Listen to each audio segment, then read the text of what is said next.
ஜோதிடத்தின் பரிணாம வளர்ச்சி ஏஎல்பி ஜோதிடம். இதை படிங்க, உங்கள் வாழ்க்கை உங்கள் கையில். உயர் ரத்த அழுத்தத்துக்கு என்று தனிப்பட்ட அறிகுறிகள் எதுவும் இல்லை.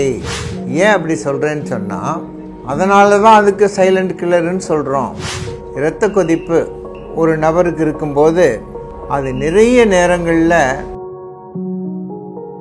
திடீரென்று ஒரு நோயாளி, ஒரு நபர் அதிகமான தாங்க முடியாத ஒரு தலைவலியோடையோ இல்லை திடீரென்று கண் பார்வையின் கோளாறோடோ ஒரு பக்கவாதம், ஸ்ட்ரோக் அப்படின்ட்டு ஒரு நிலைமைக்கு ஆளாகும் போதோ அவருக்கு உயர் ரத்தம் அழுத்தம் இருக்கிறதை ஃபேமிலி ஹெல்த் ரெக்கார்ட் ஒவ்வொரு குடும்பத்திலையும் மெயின்டைன் பண்ணீங்கன்னா சில பல தவிர்க்கப்படக்கூடிய உயிருக்கு ஆபத்தான காம்ப்ளிகேஷன்ஸ்ல இருந்து நீங்கள் தப்பித்து கொள்ளலாம்.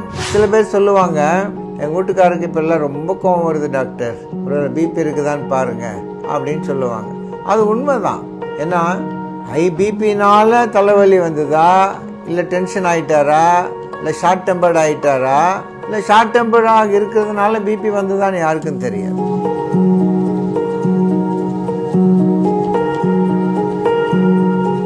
வணக்கம், நான் டாக்டர் ராஜேந்திரன் பேசுகிறேன். இப்போது இது வரைக்கும் ரத்தம், உயர் ரத்த அழுத்தம், hyper tension, high blood pressure இதை பற்றி நம்ம கவனிச்சிட்டு வரோம். இன்றைக்கு இந்த உயர் ரத்த அழுத்தத்தின் அறிகுறிகள் என்னென்ன அப்படின்றத பற்றி கொஞ்சம் பார்க்கலாம்.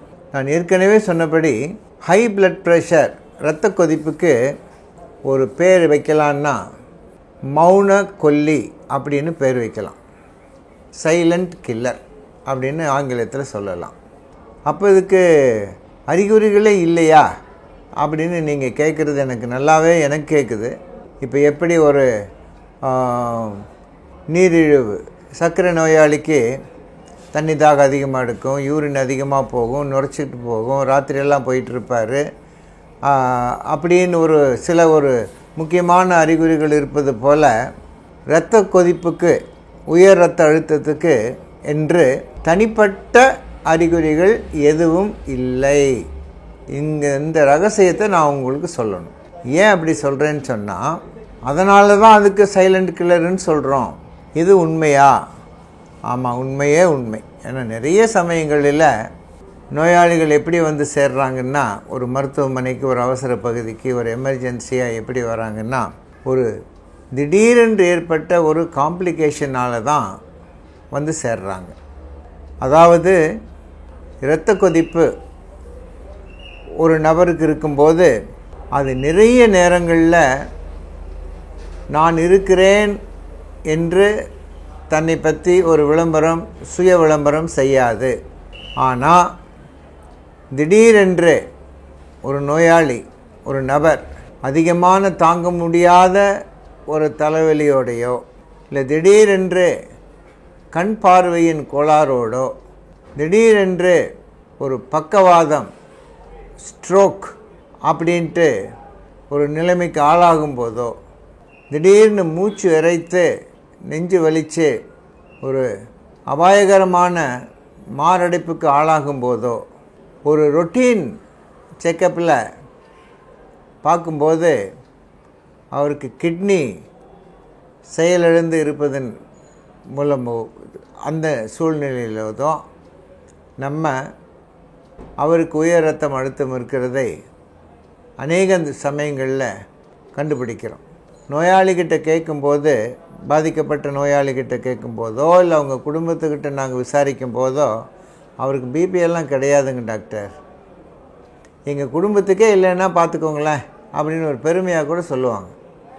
அப்போ நாங்கள் கேட்போம், இவருக்கு பிபி இருக்குதா இல்லையான்னு உங்களுக்கு தெரியாதா, இல்லை இவருக்கு பிபி இல்லையா, ஹை பிபி இல்லையா அப்படின்னு கேட்கும்போது, நாங்கள் எங்கே டாக்டர்கிட்ட போனோம், அவர் எங்கே டாக்டர்கிட்டலாம் வரவே மாட்டாருங்க, அவர் மற்றவங்களுக்கு வேணால் வரைஞ்சி கட்டிட்டு கூட்டிகிட்டு வருவார், இவரை தான் உடம்பை காமிச்சிக்கு ஏதாவது கம்ப்ளைண்ட் இருந்தால் தானே அப்படின்னு சொல்லி அதையே நியாயப்படுத்திக்குவாங்க.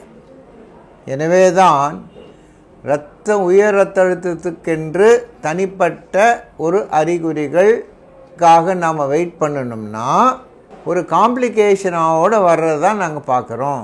இதுக்கு காரணம்னு சொல்லும்போது, இந்த இரத்த கொதிப்பினால் பாதிக்கப்படுகிற உள் உறுப்புகளுடைய பாதிப்பு தான் கம்ப்ளைண்ட்டாக மாறும்.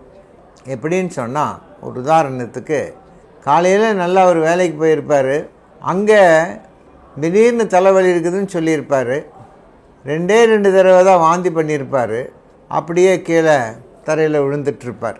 அவர் எழுப்பி பார்க்கும்போது ஒரு கை ஒரு கால் செயலிழந்து பக்கவாதத்துக்கு ஆளாகியிருப்பார். அவருக்கு நாங்கள் டெஸ்ட் எல்லாம் பண்ணி பார்க்கும்போது ஒரு பக்கவாதத்துக்கு அவர் ஆளாகியிருப்பார். அதற்கு காரணம் மூளையில் இரத்த குழாய் அடைப்போ சுருக்கமோ கசிவோ இருந்திருக்கும். ப்ளட் ப்ரெஷர் எவ்வளோ இருக்குன்னு செக் பண்ணி பார்க்கும்போது நாங்களே ஆச்சரியப்படுற அளவுக்கு அது அவ்வளோ அதிகமாக இருக்கும். அந்த மாதிரி நிலைமையில் தான் பேஷண்ட் அட்டெண்டர்ஸை கேட்கும்போது அவங்க சொல்லுவாங்க, அவருக்கு பிபியே இருந்தது இல்லைங்க, பிபி கிடையாதுங்க அப்படின்னு ஒரு ரொம்ப அழுத்தமாக சொல்லிடுவாங்க. அதே போல் ஒரு நெஞ்சு வலி, நெஞ்சு அழுத்தம் வரும். ஒரு டாக்டர்கிட்ட போய் கேட்கும்போது அவருக்கு ரத்தம் அதிகமாக இருக்கிறது அப்போ தான் அவங்க கண்டுபிடிச்சிருப்பாங்க. அதே மாதிரி சிறுநீர், அகங்கள், கிட்னி பாதிப்பு, விழித்திரை பாதிப்பு, ரெட்டினா, இந்த மாதிரி ஒரு முக்கியமான உள்ளுறுப்புகளினுடைய பாதிப்பு தான் அறிகுறி அப்படின்னு வரும்போது அது எவ்வளவு ஆபத்தானது என்பதை இதுவரை நான் சொன்னதுலேருந்து நீங்கள் தெரிஞ்சுக்கணும்.